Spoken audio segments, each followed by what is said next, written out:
frontier families relied on simple materials and careful preparation to create fire starters that could survive harsh weather. The process began by sorting fibrous material that would hold flame even when damp. Pine resin, essential for water-resistant ignition, was chipped away from hardened tree knots.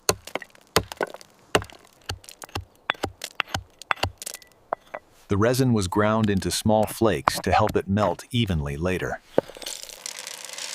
Fat wood, naturally rich in flammable oils, formed the core of the fire starter. The fibers were blended with resin flakes to create a moisture-resistant base. Tallow, rendered from livestock fat, was melted to bind the mixture into a durable ignition source.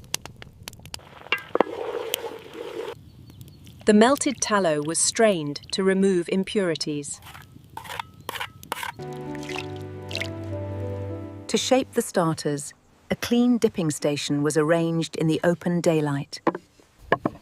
Each fire starter began as a small, loosely wound bundle. The first dip coated the bundles lightly, locking fibers together. The dipped bundles were spaced on wooden boards to cool evenly in the sun.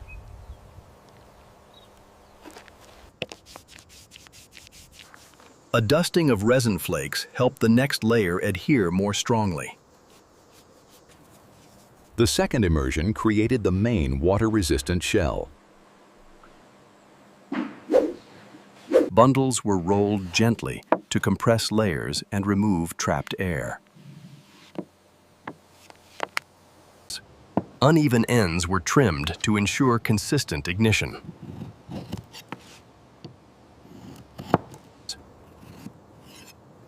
A final thin tallow coat ensured water resistance even in steady rain. The finished starters were left to harden fully in open air. Once cooled, the fire starters were organized into matching sets. A quick dip test confirmed that each starter repelled moisture. A single piece from each batch was ignited to verify performance. Tested pieces were cooled and discarded safely, ensuring only unused stock was packed. Each fire starter was wrapped in paper to protect it from dust and abrasion. Wrapped sets were stored in small wooden boxes for easy transport. Through care, craftsmanship, and practical knowledge, frontier families created reliable fire starters that endured even the rain.